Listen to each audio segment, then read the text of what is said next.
नमस्कारम नमस्कारम dear students, आज हम discuss कर रहे हैं वो क्वेश्चन जो इन्वर्स ट्रिग्नोमेट्रिक फंक्शन के ऊपर पूछा गया है और ये जेईई एडवांस 2024 का पेपर 2 का क्वेश्चन है। पहले इसकी मार्किंग स्कीम समझ लेते हैं किस तरीके से क्वेश्चन पूछा गया था और उस टाइम पे जितने भी जेईई एडवांस के स्टूडेंट्स थे उन्होंने इस क्वेश्चन को कैसे अटेम्प्ट किया था, कितने स्टूडेंट्स से ये क्वेश्चन सॉल्व हुआ था, वो भी थोड़ा जान लेते हैं ताकि आप कहीं ना कहीं अपने आप को भी जज कर पाएँ कि अगर आप ये क्वेश्चन नहीं हुआ है तो आप उस टाइम के स्टूडेंट्स के रिलेटिवली कैसा परफॉर्म कर रहे हैं। ठीक है, सो ये क्वेश्चन जो पूछा गया था ये एससीक्यू के अंदर पूछा गया था जिसके अंदर सिंगल करेक्ट था।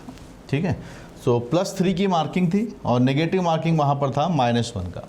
ठीक है, उस टाइम के जितने स्टूडेंट्स थे उसमें से अगर आप देखो तो 50% स्टूडेंट ऐसे थे जो जितने भी बच्चों ने जेईई एडवांस का एग्ज़ाम दिया था 2024 के अंदर 2024 के अंदर, तो मान के चलिए आधे से ज़्यादा बच्चे इस सवाल को कर आए थे। और सच में ये परसेंटेज जो है ना बहुत अच्छा परसेंटेज, मतलब क्वेश्चन रिलेटिवली ईजी है। और वहीं पर आप देखेंगे 31% स्टूडेंट ऐसे थे जो इस क्वेश्चन को छोड़कर आए थे, अटेम्प्ट नहीं किया था। इससे कुछ भी रीज़न हो सकते हैं कि सवाल नहीं बना हो या ITF कुछ चैप्टर सिलेबस को तैयार ही करके नहीं गए हो, ट्रिग्नोमेट्री से थोड़ा डर लगता हो। और 20% यानी 18.24 स्टूडेंट्स ऐसे हैं जिनसे ये क्वेश्चन गलत हुआ था।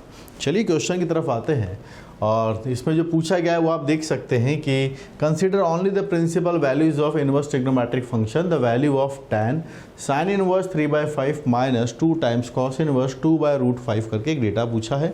आप जानते हैं जितने भी ये इन्वर्स होते हैं, ITF होते हैं, ये सब एंगल्स होते हैं। तो इन एंगल्स के साथ एक कॉम्बिनेशन में tan की वैल्यू पूछी जा रही है। 4 ऑप्शन हमारे सामने है। चलिए शुरुआत करते हैं इसको सॉल्व करने के लिए। तो जो डेटाज हमें पूछा गया है, we are taking this angle as an कि ये एक थीटा एंगल है और ये वाला जो एंगल है ये हमने मान लिया ये है फाई। तो आपको ये पता चल जाएगा कि हमें निकालना क्या है। हमें निकालना है tan ऑफ 2 थीटा, ये तो थीटा है ना, और ये फाई का डबल एंगल। तो जब आप इसको ओपन करने जाएंगे तो tan of a minus b का फॉर्मूला बनेगा और वो बनेगा tan a minus b 1 plus tan a tan b। ठीक है, यहाँ तक हम पहुँच गए। अब थीटा क्या है उसको थोड़ा देख लेते हैं। थीटा हमने अज्यूम किया है साइन इनवर्स 3/5 को, तो अगर क्योंकि पॉजिटिव है तो ट्राइंगल बना के हम इनका आपस में इंटर कन्वर्जन कर सकते हैं। तो दिस इज़ 3, दिस इज़ 5, यहाँ पे आपके पास से आता है 4। तो जब हम इसको tan इनवर्स में अगर चेंज करना चाहेंगे तो वो बनेगा आपके पास से 3/4। तो we are having this as tan theta is equal to 3/4। tan theta की वैल्यू आती है 3/4। अब यहाँ फाई लिखा हुआ है तो उसकी हम बात करते हैं। फाई लिखा हुआ है, यहाँ पे लिखा हुआ है cos इनवर्स 2/√5। cos इनवर्स 2/√5 आपके पास लिखा है। इसको भी अगर आप चेंज करके देखना चाहें तो याद कीजिए थोड़ा थोड़ा कि ये फाई तो हम बना रहे हैं एक्यूट एंगल है, 2/√5 है तो 2 बन जाएगा बेस, √5 बन जाएगा अपने पास से हाइपोटेनस। पाइथागोरस से हम इसके बारे में क्या बता सकते हैं, √5 है ये 2 है, तो अगर दोनों का स्क्वायर करके डिफरेंस लेंगे तो 5 - 4 बनेगा जो बनेगा 1 और अंडर रूट लेंगे तो ये बना 1। सो वी आर इंटरेस्टेड कि यहाँ से अगर मैं tan फाई लिखना चाहूँगा तो क्या बनेगा वो परपेंडिकुलर अपॉन बेस। अब हमें कौन कौन से डेटा की रिक्वायरमेंट है वो आप देख लीजिए। tan थीटा चाहिए, ये रहा निकाल लिया है 3/4 है। और क्या चाहिए tan 2 फाई, tan 2 फाई निकाल देते हैं यहाँ से। सो tan 2 फाई का फॉर्मूला लगाएंगे जो बन जाएगा आपके पास है 2 tan फाई upon 1 minus tan square phi. So 2 times 1/2, 1 minus 1/4। So we are having this as 4/3। ऊपर तो 1 आ जाएगा, 4/3। सो दोनों डेटा आ चुके हैं, दोनों का हम यहाँ पर सब्स्टिट्यूशन करेंगे। तो tan थीटा आपके पास से लिखा हुआ है कितना 3/4 माइनस tan 2 फाई की वैल्यू है 4/3 अपॉन 1 प्लस tan थीटा की वैल्यू है आपके पास से 3/4 और tan 2 फाई का वैल्यू है 4/3।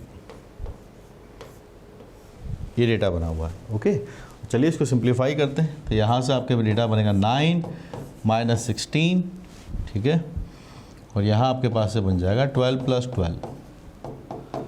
12 -7/24। So we are getting this as an answer. तो हम मार्क कर देंगे इसके अंदर ऑप्शन नंबर बी। तो 2024 के अंदर तो ITF के ऊपर जो क्वेश्चन कंसीडर किया गया, इट्स थोड़ा सा आसान सा सवाल है, बहुत ज़्यादा डिफ़िकल्ट नहीं है। पर आपका जब ये एडवांस का पेपर होगा तब भी आपका इजी क्वेश्चन इस चैप्टर से आए ऐसा कोई ज़रूरी नहीं है।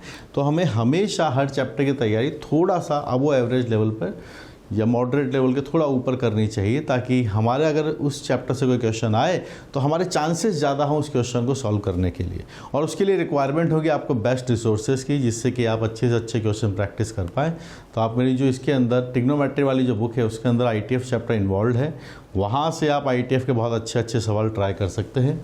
ठीक है, इसके अंदर ITF के बहुत सारे सवाल हैं वो आप कर सकते हैं। और जो मैथमेटिक्स की और ब्रांचेज हैं वहाँ से भी अगर आप कुछ सीखना चाहते हैं तो बाकी ऑल बुक्स आर अवेलेबल आपके नियर बाय स्टोर पर, अमेजन और फ्लिपकार्ट पर भी अवेलेबल हैं। ठीक है, तो you can solve calculus, algebra, coordinate geometry, vector 3D और प्रीवियस ईयर क्वेश्चन की बुक्स ऑल आर अवेलेबल। मुझसे लाइव पढ़ने के लिए you can install the app uplift JEE, और यहाँ पे आप मुझसे लाइव कनेक्ट कर सकते हैं और मुझसे मेरी क्लासेस, मेरे कोर्सेज को वहाँ पर देख सकते हैं। Okay guys, we are here to uplift your JEE preparation. Thank you.